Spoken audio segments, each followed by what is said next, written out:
good when the pandemic hit and I graduated. I was working on Yoga for All Musicians, and like part of that was, yes, we have to take advantage of this. And part of it was, what the heck am I going to do with my life next?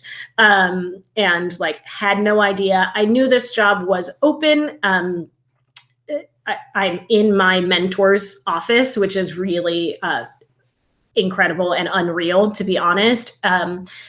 And so I knew he was retiring. I knew it was opening, and I'd be lying if I didn't say that was a really big like kick in the butt to finish my doctorate.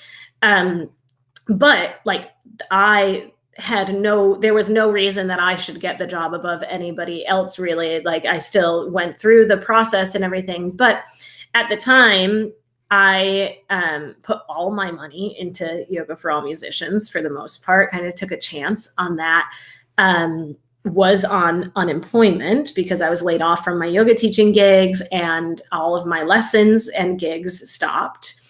And my lease was up and I was like, I don't know where I'm going to live in 2 months, and I'm feeling really scared, like really, really scared. And I was kind of planning on, my brother lives in Philly. I've got a lot of good friends that live in Philly. And I was like, well, there will be more schools out there. Like there are more universities on the East Coast, and opportunity hopefully to adjunct or gig or something. And like, I just knew that I wanted to get back to the East Coast. It was also 120 degrees that time in Arizona. So I don't know how clearly I was thinking through everything, but I was just like, I just need out. I just need to get out. I don't know where or how I'm going to put my name in for this job, and like fingers crossed. The process for the job was extraordinarily long because of the pandemic. The school also had a massive overturn of faculty. A lot of faculty retired last year. 3 of the 5 brass faculty are on our first year, which is just really wild. And then there were many, many, many other in just the School of Music. The school's also technically on a hiring freeze. So there was a lot of hoops that had to be jumped through in order to get to the job itself. And it was a really long period of time between my phone interview and then my final interview, and just kind of like a lot of twiddling my thumbs and like, I'll keep practicing so I can do this if I get the call kind of thing. So that was tough. I finally got the call, did the interview, very long day always. And then fortunately heard very soon after that. And lots and lots of excitement, obviously, because of all the hoops needing to jump through that were, nobody's fault other than the pandemic.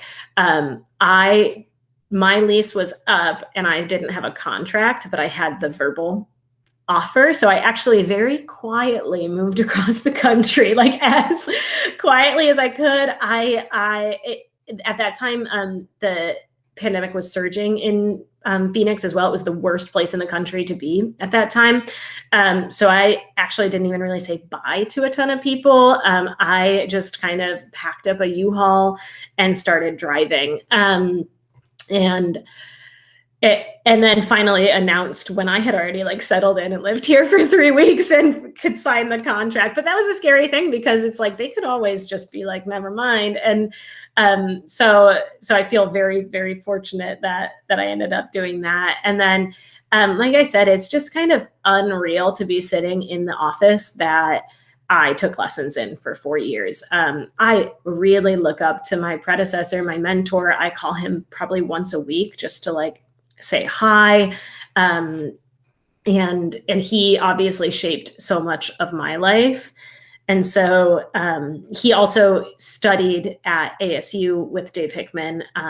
So he's kind of the reason I ended up there, and then probably ended up back at Potsdam. So it's just really great and crazy and wild. And people that I had as professors are now my colleagues, and they've welcomed me like with open arms. They've been really great at seeing me as a colleague and working with me and mentoring me to make sure that I'm being the best teacher I can for the students here.